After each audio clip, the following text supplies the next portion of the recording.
Welcome to the Mindful Mama podcast, where you can learn to be a nice, awesome mom. Awesome. All right. Thank you, Maggie. Thank you. Yeah. Did you get lipstick on my face? You're listening to the Mindful Mama podcast, episode 73. Today, we're talking about vacation mind. Welcome to the Mindful Mama podcast. Here, it's about becoming a less irritable, more joyful parent.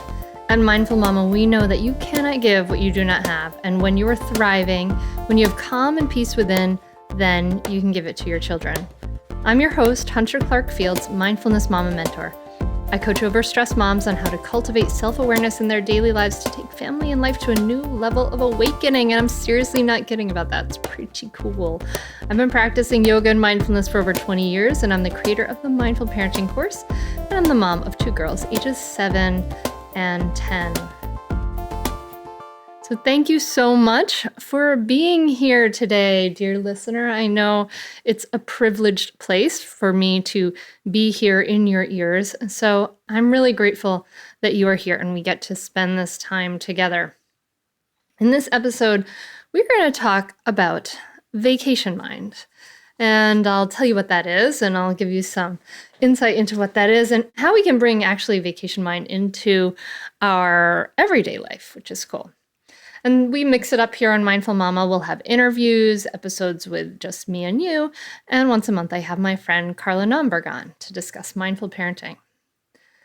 So going on right now, I am, like I announced, I am deep into my work with a book, which is really exciting, writing about the sort of the journey to the mindful parenting course and the 2 pillars, right, of mindfulness and for your stress response and skillful communication, and how essential they were for me and working with my clients and stuff. So that's really, really exciting. And what that means is it's summertime if you're listening to this when it's coming out. And if you're not, no big deal. That's totally fine. But this summer, if you are interested in working with me, I am only taking on, as of time of recording, only one more one-on-one coaching client. So if that's you, you can go check that out under hunteryoga.com/workwithme. And on that same page, hunteryoga.com/workwithme, you can find a whole bunch of courses that are available for you to take on your own. And so these are the things that moms have written to me about, things that they need. And what I do is I take mindfulness practices, really proven, research-proven practices that really help shift and change things and help you get to these different places. So for instance, we have the Stop Yelling formula, which is helping moms transform their relationships with their kids, helping you through to stop yelling. And I have the Daily Practice, which is a 28-day immersion into making your own yoga, daily yoga, or regular, really, yoga or mindfulness practice. And if you need a boost, this is a great course to take. And you can even take the Mindful Parenting 8-week course as a self-study. And I just want to give you a heads up about that, because the self-study does not include the weekly live coaching calls. And that means that while you have access to this material your whole life, you don't get access to the coaching and the training and the Q&A and things like that happens, that the people who take the live course get to come back and join every season. So I'm planning to be doing Mindful Parenting live twice a year. So that's just something to kind of keep in mind. Okay, so let's dive into vacation mind. So what is vacation mind? Vacation mind is kind of a saying coined by a guy named Leo Babuta from the blog Zen Habits. And I'll link to his blog post about the practice of work mind and vacation mind. So what it is, what he describes it really well. He describes, he asks you to imagine being on vacation. You can laze around, you're sipping on margaritas. You're not worrying about what you have to do. You're not worrying about the time. You're just being without all that anxiety, which is wonderful, right? Like, Actually, one of the reasons I'm releasing this podcast about Vacation Mind now is because I am on vacation as I release this. I'm going to make sure this goes out actually on the 4th of July, 2017. So 4th of July is a big, big vacation time for us here in the United States for obvious reasons. Actually, it's been a very big time for me in my life because I grew up in a little town called Bristol, Rhode Island. And Bristol has the oldest and longest running 4th of July parade in the country. And it's been going for something like 278 years in a row. We've had the 4th of July parade. And it is such a big deal in my hometown that the streets on the parade route are painted not double yellow lines in the middle, as most streets are, but actually red, white, and blue. We have like special dispensation from the Department of Transportation to paint them red, white, and blue all year round. The parade is 3 miles long, I think, something like that. And it takes about 3 hours for this parade to go by a single location. Like, it is a really, really big deal. So anyone from Bristol, shout out, you know what I'm talking about, Rhode Islanders. Anyway, so I grew up living on the parade route, living just off the parade route, and the whole town just kind of goes insane for a few weeks leading up to 4th of July and at least a week after. And so I grew up with this intense level of excitement over 4th of July, and sometimes I get a little sad when I'm in other places for the 4th of July. But actually this year, I'm not going to be in Bristol. So shout out to my Bristol 4th of July. I will catch you again next year. This year, I'm actually going on a family retreat with my family to the Blue Cliff Monastery. And so it's a family mindfulness retreat. And we've done it before, and we go and stay with other families who are also interested in practicing mindfulness with the monks and the nuns in the tradition of Zen Master Thich Nhat Hanh, who is one of the biggest proponents of mindfulness in bringing mindfulness to the Western world over the last number of years. Okay, so I think I got a little distracted, but we will be practicing Vacation Mind, practicing that lazing around. Maybe we will have no margaritas on mindfulness retreat. Instead, lots of vegan food, lots of resting and walking meditation, and maybe singing and things like that. I'll make sure I let you know all about it when I get back. But a lot of not worrying about the time and just being without all that anxiety, right? So that's what we'll be practicing anyway. And so then Leo Babuta, back to his blog post, he talks about work mind, and he describes it like this.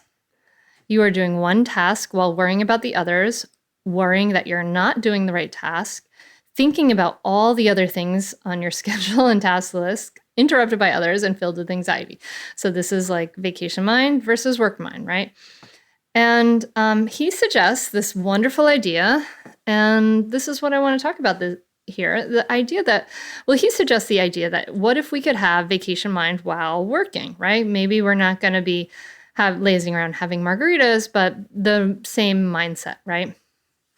And he suggests a few habits for you to be able to kind of step back and do that. So I want to suggest these habits and talk about these habits and share them with you, because we can take this same kind of vacation mind to our everyday life with our kids, doing our work in the world, getting our kids to places, doing all the things that we need to do. We live in a world where we are constantly bombarded. We have so much busyness. Oh, I'm so busy. This is how people greet each other. It's like a badge of honor. But I say that we can start to let go of this as a badge of honor, right? What if we could take that relaxed state of mind and indeed actually literally practice this, right? This is really about taking our our mindfulness practice off of the cushion or off of the chair and into our lives, right? So what Leo suggests that you pick something and you immerse yourself in it. And this is really the thing to do. The Buddha said, when walking, just walk. When sitting, just sit. And this goes to the whole heart of mindfulness meditation and practicing meditation to develop our skills of concentration, because our brains have a natural tendency to have that monkey mind, right? Or sometimes they call it puppy dog mind, where we are thinking about one thing and then another thing and things like that. And this is not like a horrible thing that we need to shame and blame ourselves about, but it can lead to a lot of suffering, right? A lot of anxiety if we're thinking ahead that if our child answered rudely to us, then they're always going to be like this. And why is it always like this? If we start kind of an inner rant, then, we can be distracted. And pick something, immerse yourself in it. This might be great. And you might be thinking, right, this might be great advice for whoever Leo Babuta is writing for, who they're going to work. And they can pick something and immerse themselves in it. But Hunter, I'm a mom with a 2-year-old or a whatever age child. And it's next to impossible to pick something and immerse yourself in it. And I think this is kind of the challenge, right? But this is what Leo says is, on vacation, you might decide to go for a swim. So you do, and you enjoy it fully, right? And the thing is, we can do this in our lives too, right? Pick something and forget about whether it's the right thing to do in that moment and just do it. Like, be fully in it. Enjoy the experience of it. And so that also might be, if we are a mom of a child who's young, this might be the idea of, maybe you start to do something like you need to get the clean dishes loaded in the dishwasher and the interruption happens. So I think what happens with us is that we can practice to maybe take that moment of loading the dishwasher and try to let go of all the future thinking and the planning and things like that and just do what we're doing. We can use it as a mindful activity, as Leo is suggesting, but also when we are interrupted, as we inevitably will be, then immerse yourself in that.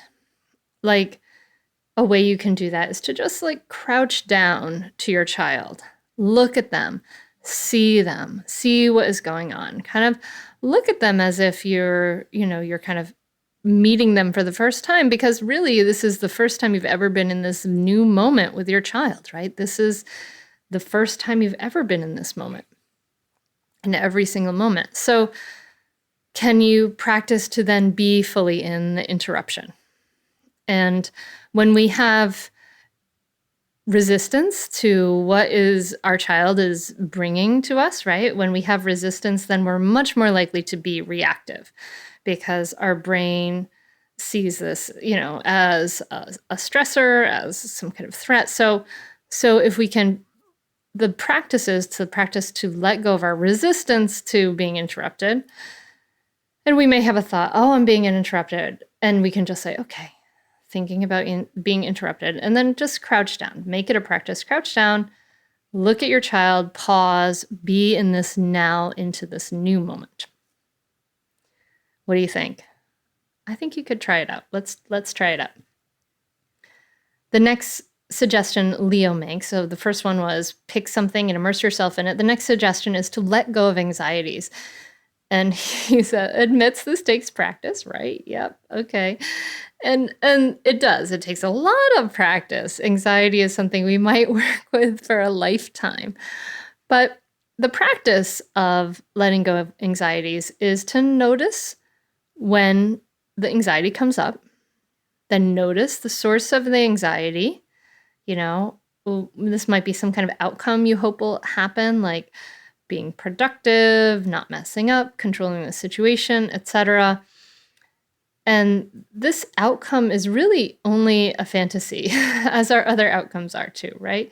And then when we hold on to this like expectation, this outcome, this is causing this anxiety.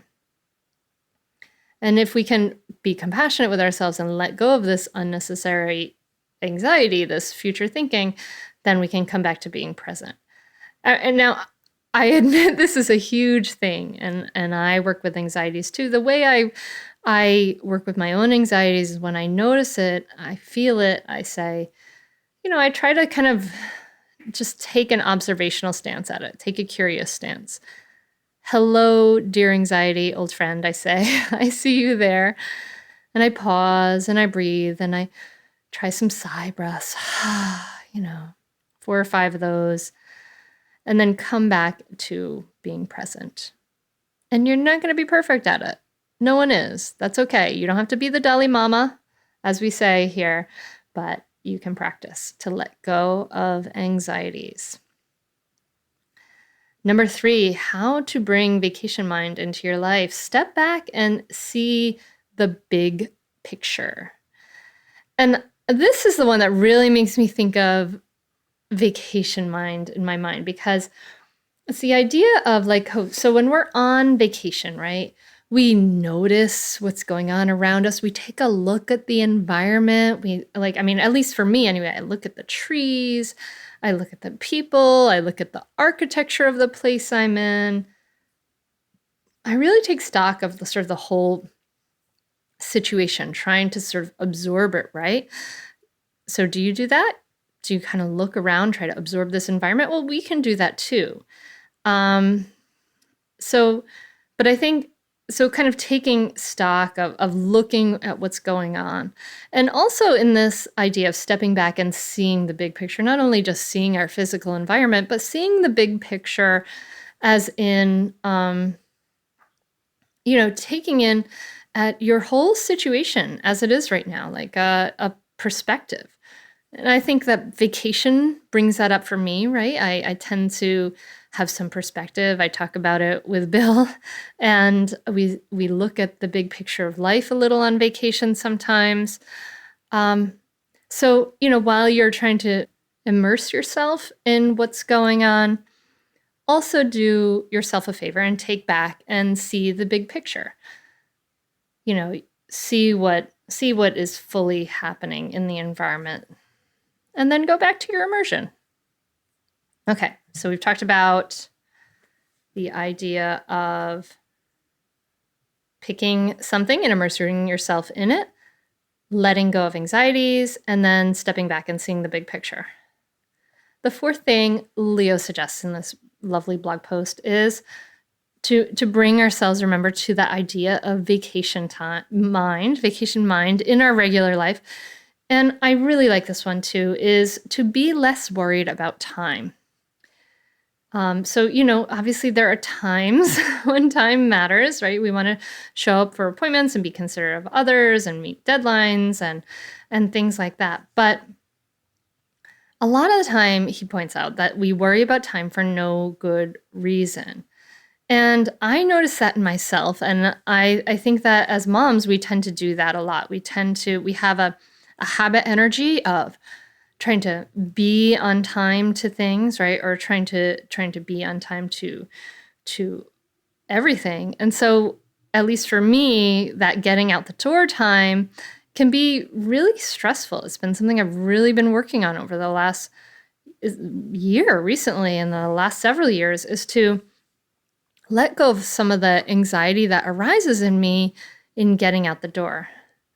But when I'm on vacation, yes, sometimes we have an appointment to do things. We might have a restaurant reservation, so we want to get there on time. But, when I'm on vacation, I'm not going to let that harsh my mellow. I'm not going to let that ruin my good time. And I have a little bit of perspective about that. And I think that we could bring a little bit of that perspective into our regular life. What will really happen if we're a few minutes late? And there's some strong biological things that are happening here sometimes. If our child is making us late, then, that could be threatening your livelihood, really, right? You may worry about your work, you may worry about your livelihood. And so your sort of more primal brain, your reptilian brain, right? That earlier evolved part of your brain might see that as a threat. And then that stress response kicks in. So there's things to balance here, right? Can we introduce this idea of being less worried about time and without making it something that we have to do to be a good mom or the perfect mom, but just to kind of introduce this idea as something to balance out that other idea that, we must always be on time and etc. So it's kind of about walking that middle path, right? It's about the idea of being able to be in a relaxed, enjoyable mindset, just like we are on vacation, but bringing that idea of that relaxed, enjoyable mindset to your regular life. Sometimes I teach a weekly public yoga class that I've really enjoyed. I've been teaching it for like 10 years now. And I noticed at some point that I do this, and I notice that my students do this too, because they always laugh when I ask them that they come into something like pigeon pose, where you're sort of resting in this pose, and our heads are folded forward. And I ask, are you frowning or grimacing, right? And I ask this because I was doing it. And it's just so interesting, I think, that that's kind of like the default mode. This is sort of the default mode, is that we're kind of frowning or grimacing. And the idea of bringing these ideas of vacation mind into your life is, can you instead give yourself permission to enjoy? Can you give yourself permission to enjoy this day? This day that you're in right now or tomorrow, like it's your vacation. Like, it's so cool that you get to be here in this amazing life. We tend to get mired in the nitty-gritty. We tend to, we have a very natural, very normal negativity bias. It's just what was necessary for us to evolve and survive as a species. But what if we could instead practice being able to just have more enjoyment? Giving ourselves permission to enjoy this day, giving ourselves permission to smile and see how this makes us feel. So going back to what Leo says, vacation mind, practicing a little each day, pick something, immerse yourself in it, as you might do on vacation. Let go of anxieties, and bring that practice into your life. Step back and see the big picture and be less worried about time. What do you think?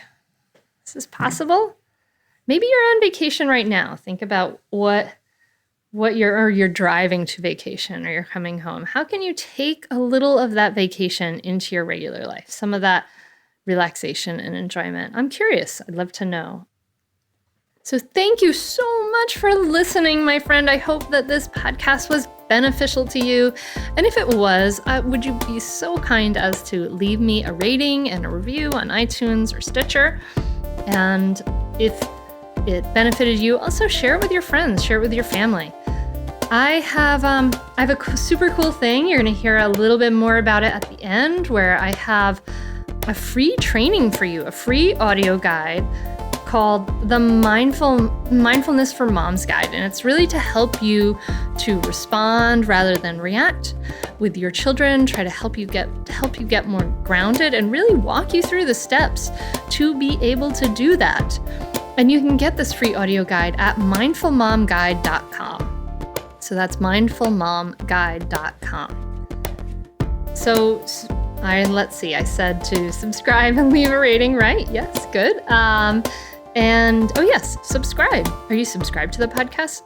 You can subscribe if you listen on your phone like I do. You can click, if you're, I listen to it on my iPhone, you can click and the little iTunes thing on a little gear on the phone where it says it has the Mindful Mama podcast there, the little gear, and that's where you can make sure you are subscribed to the podcast. And then also, just to let you know, you go down to where the current podcast is playing. It's on like a little bar down at the bottom. If you tap on that bar, and then you'll see the big picture of the Mindful Mama podcast with my picture on it, and you'll see the play button and stuff.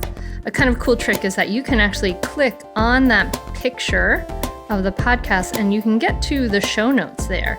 And I put links in there in the show notes, and you can find all kinds of things in there. So just a little heads up about that you can find all that stuff on your phone. I was pretty excited to find it. Thank you to William Fields for the music. You can always find the show notes and questions at mindfulmamapodcast.com. And thank you so very much. I'm wishing you a beautiful week, my friend. Namaste. Are you a mom who wants to feel less stressed and enjoy motherhood more? Do you want to be calmer with your kids and be more present for all of your life? I'm a mom who has gone from really being stressed and yelling when my kids were young to having a more grounded, more at ease relationship with life and having more enjoyable cooperative relationships with my kids. And I've shown hundreds and thousands of women around the world how to do this. And I want to show you how to do it too. So if you are currently feeling stuck or stagnant, this is definitely for you. I've created a free downloadable Audible training, Mindfulness for Moms, the superpower you need. And it will show you how to respond rather than react, how to let go of stress and feel more grounded in seconds, how to have a smoother day today and become more present for your kids for a lifetime. To get on this audio training absolutely free, simply visit the website www.mindfulmomguide.com.